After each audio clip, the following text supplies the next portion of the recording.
siya, wala siya pagkaubos or sana pagpaubos, no?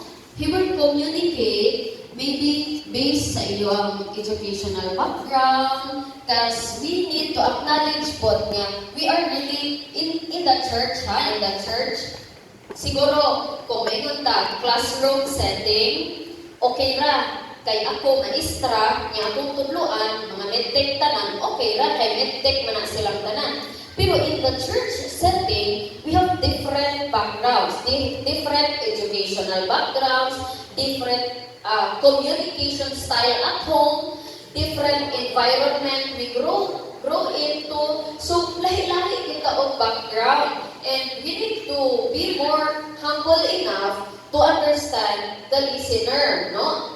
Kita as a speaker and as a listener, we need to have that humility or pagpaubos to understand na unsay gigikanan sad sa speaker, no? Kay ang most common nga unclear message diri sa atoan, no? Kay kanang kuan man gyud ma-unclear message ra siguro siya kung niagi og third nga person ba, niagi og lahi pa gid nga person, kay we all know nga if mo agi pa gid na siya dili ikaw direct communication o mo agi pa gid siya lain, either mawala makuhaan or madungagan ang imong i-convey nga message. So diha padaan na siya unclear message. So kung direct nga communication pod naa siya unclear message, kung ako, for example, mustorya ko, usa ko kanang nahuman na kunuhan mong eskwela, yang ako ang i-instructan,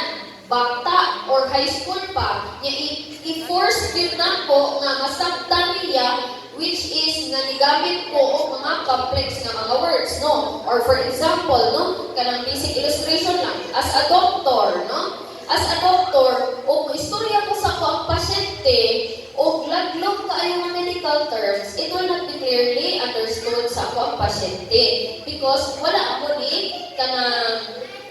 I was not humble enough to kanang paubos sa iyang level of understanding. No? So, dapat lay terms yun ang ako ang ipang storya. So, mayroon ko nga, your son has fever or she is or he is febrile. Unang hilantang na naman di ay, no? So, gamit pa ng fancy words or mga medical terms niya, hilangan talaga akong gusto i-convey. So, nandito siya unclear message, no? Kung hindi mohimong understanding enough to, paubos na to or i-adjust na to atong communication based sa listener. Ang isa sad, naamutay, isip isa pud ka speaker to, isip isa pud ka listener, kana bitaw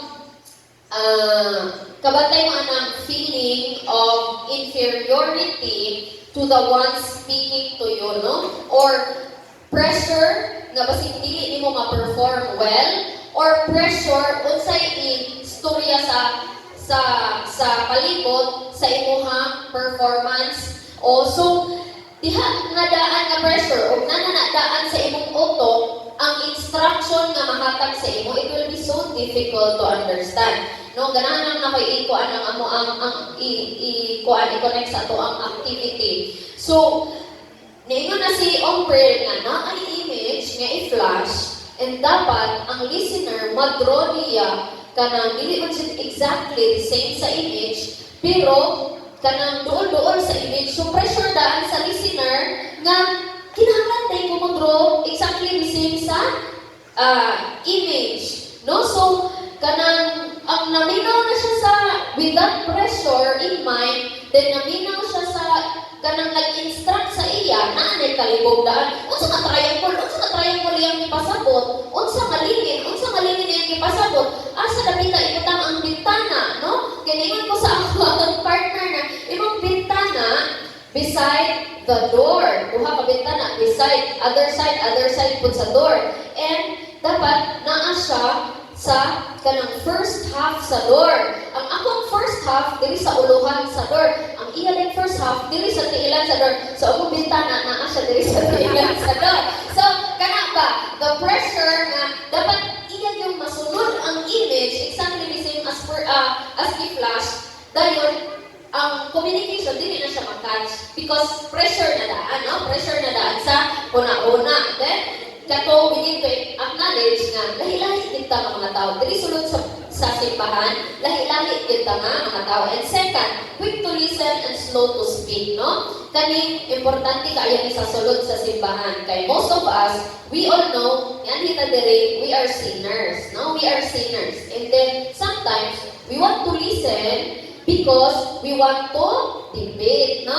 Maminaw ta, kaya gusto ta mo respond directly or motivate, no? Maminaw ta kay gusto rin ta mo baro sa, ana, wala pa kayo nato nasabtan, unsa ang i-communicate sa tao, unsa'y buot ipasabot sa tao. Pero kita, naminaw lang ta, kay gusto ta mo respond na dahil more smarter than the person who is speaking. So, dili po siya nga maayo mga kaigsuunan, no? So, usahay po, there are people, especially, no, dili man ko magkuan, pero especially those people who are educated or na sila taas-taas nga katungdanan sa simbahan, okay, church setting mo ginagawa gikuan.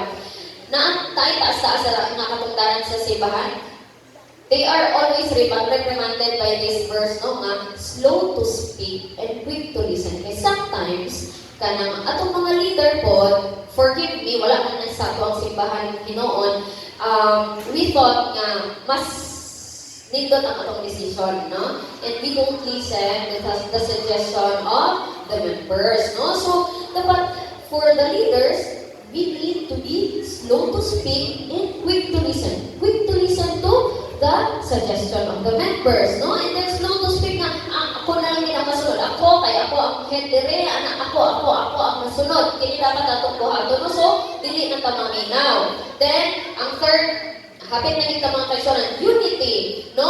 Unity, we have different perspective, kay lahi-lahi tao, giagian sa kalibutan. Kung maingon ko sa inyo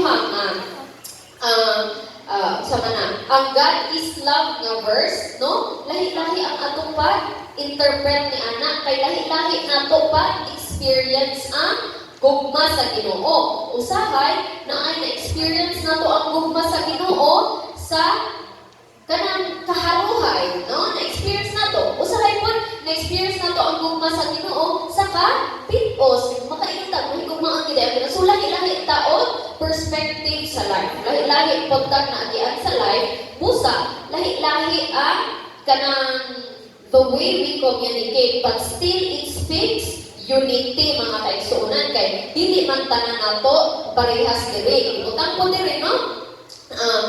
Sa ato ang kuan, sa ato ang activity, no?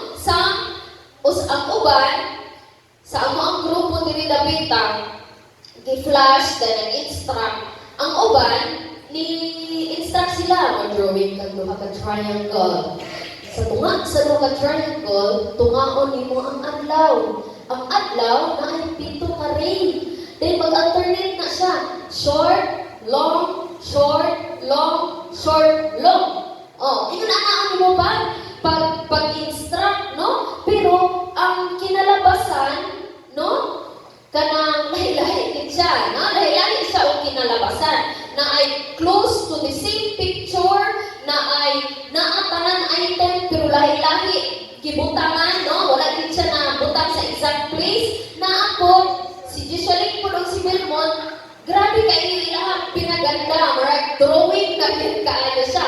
Pero, this is how amazing God is, no? Nakita niya ang ato ang differences. Nakita niya ang differences, but we managed to draw the picture. Naan dito tanan item sa picture. Naalay uban nga mas maayo sila mo perform ani nga aspects, no? Naay uban nga mas maayo ilang drawing, no, sa ato ang activity lang, naay uban nga mas maayo ilang drawing, naay uban nga